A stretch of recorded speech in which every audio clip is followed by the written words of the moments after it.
The hall was grand, a vast expanse of polished metal and glowing panels, filled with representatives from dozens of alien species. Each came with elaborate armor, symbols of their rank, and weapons that gleamed with intimidation. At the center of it all, a human named Kale entered, his armor battered and scorched, dents lining the chest plate and scorch marks streaking the pauldrons. Whispers rippled through the crowd as he moved forward, his boots echoing against the floor. "Look at that pathetic armor," one voice muttered. "Did he survive a fight with a sand dune?" Another laughed so loudly that a spiked helmet almost fell off a diplomat's head.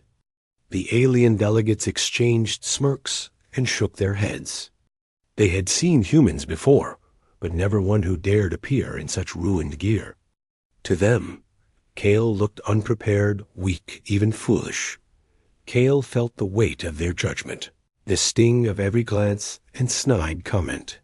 He had been trained for this, though, trained to withstand mockery, to push through doubt. His armor had been damaged in the last skirmish on the moon of Viridian, where he and a handful of human soldiers had faced an overwhelming force. They had been outnumbered, surrounded by towering alien mechs that could crush a tank in a single strike. Kale's unit had been the first to fall into the firing line, and he had barely survived the explosions that tore through the landscape. He had come here not to flaunt glory, not to boast of survival. He came for a single purpose, to negotiate humanity's place in the Interstellar Council. And now, standing in the midst of beings who treated him like a joke, Kale felt a calm clarity settle over him. A voice rang out from the back of the hall, commanding attention. "Why is this human here?" demanded a creature with silver scales and 6 eyes. Its tone carried authority, its presence enough to make lesser beings shuffle. "Is this some form of entertainment?" Kale did not answer immediately. He walked steadily to the center of the hall, past rows of curious, mocking faces. His armor creaked as he moved, but he did not falter. When he reached the middle, he paused and looked around. His eyes scanned every corner, taking in the height of the ceiling, the color of the lights, the countless alien forms that had gathered to witness him. Then, with deliberate movements, he reached behind his neck and unclasped the fastening of his helmet. The hall fell quiet. Gasps echoed from the upper galleries.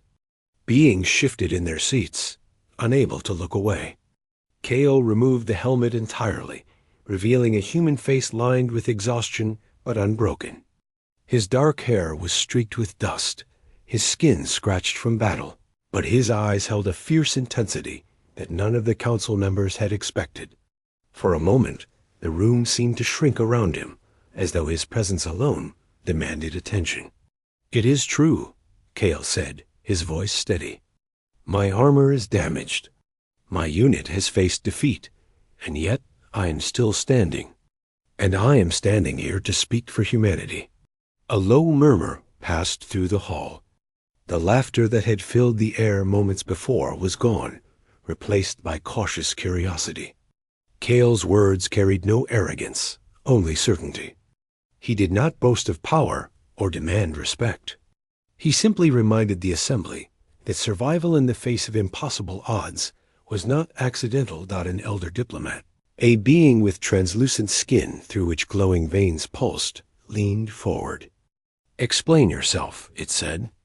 "Why should we accept your species as equals when you present yourself in such ruin?" Kale took a slow breath. He could feel the energy of the room, the tension in every body. The eyes that had been poised to ridicule now narrowed with scrutiny. "Because strength is not only measured by the shine of armor or the weight of weapons," he said.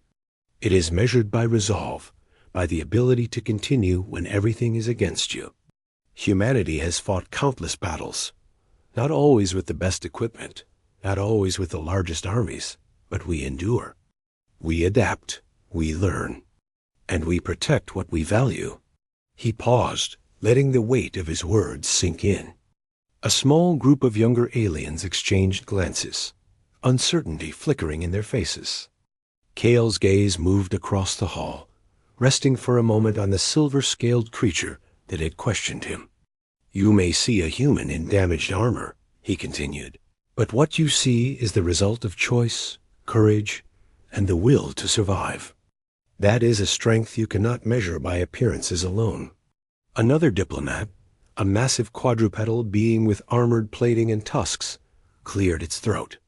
"You speak of courage, human, yet your armor is ruined. How did you survive the battle on Viridian?" Kale's expression did not waver. "By relying on what humans have always relied on, ingenuity and teamwork. My unit did not have the numbers, but we had strategy. We did not have perfect weapons, but we had determination. We survived because we adapted, and when others would have surrendered, we fought on." A silence followed, heavy and contemplative.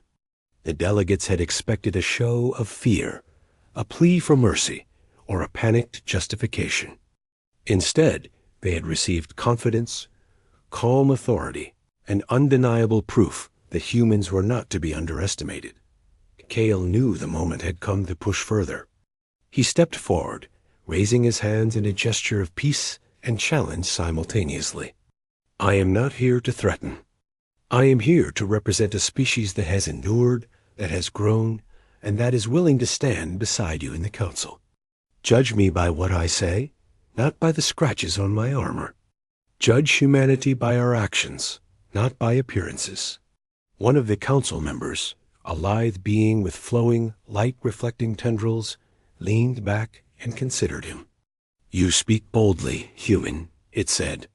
"Boldness is rare among your kind. Many would hide behind their technology, their weapons, their armor.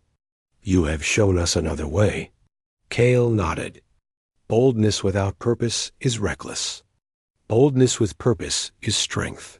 I stand here because humanity has earned its place, and we are ready to prove it." The murmurs grew louder, this time not of mockery, but of consideration. Some aliens whispered among themselves, recalculating the human threat and potential. Others glanced at the broken armor and realized that survival had not been luck, it had been skill, courage, and determination. Kale's calm, steady demeanor was more intimidating than any weapon in the hall. Then a voice rang out, authoritative and resonant. "You have shown courage, human. You have shown honesty. You have shown strength beyond your armor. Perhaps it is time we listen to what you propose." Kale inclined his head slightly. "Thank you. Humanity seeks not to dominate, but to participate. We offer our knowledge, our technology, and our commitment to peace and cooperation. In return, we ask only for recognition, for a chance to stand with you as equals, not as curiosities." A long silence followed. The council considered his words, the room filled with tension, so thick it could be felt in the bones. Then, slowly, one by one, alien leaders nodded. The laughter that had greeted him vanished, replaced by cautious respect. Even the most skeptical beings could not deny the courage it took to walk into a hall of potential enemies wearing damaged armor, exposing vulnerability and standing unafraid. The silver-scaled creature who had questioned him first stepped forward. Its multiple eyes studied Kale, searching for any sign of weakness. Finding none, it gave a slow, deliberate nod. "Human, you have surprised us. Your armor is broken, but your resolve is intact. Humanity will be given the chance to prove itself in the council." A murmur of agreement swept through the room. Kale allowed himself a small smile, the tension in his shoulders easing slightly. He had not needed to fight, had not needed to threaten. He had only needed to show the truth of his species' resilience and courage. As the council deliberated, Kale stepped back, reclasped his helmet, and allowed himself a quiet moment of satisfaction. The hall had been filled with doubt and mockery, yet he had turned it into respect and acknowledgement. It was not the armor that defined him or his people. It was the human spirit, unyielding, courageous, and clever in the face of adversity. For Kale, The battle was not over, but the first victory had been won. In a universe filled with powerful, intimidating alien species, humans had found their place. And it had started with a man in damaged armor who refused to bow, who refused to hide, and who reminded everyone that true strength often came from the heart, not the steel that covered it.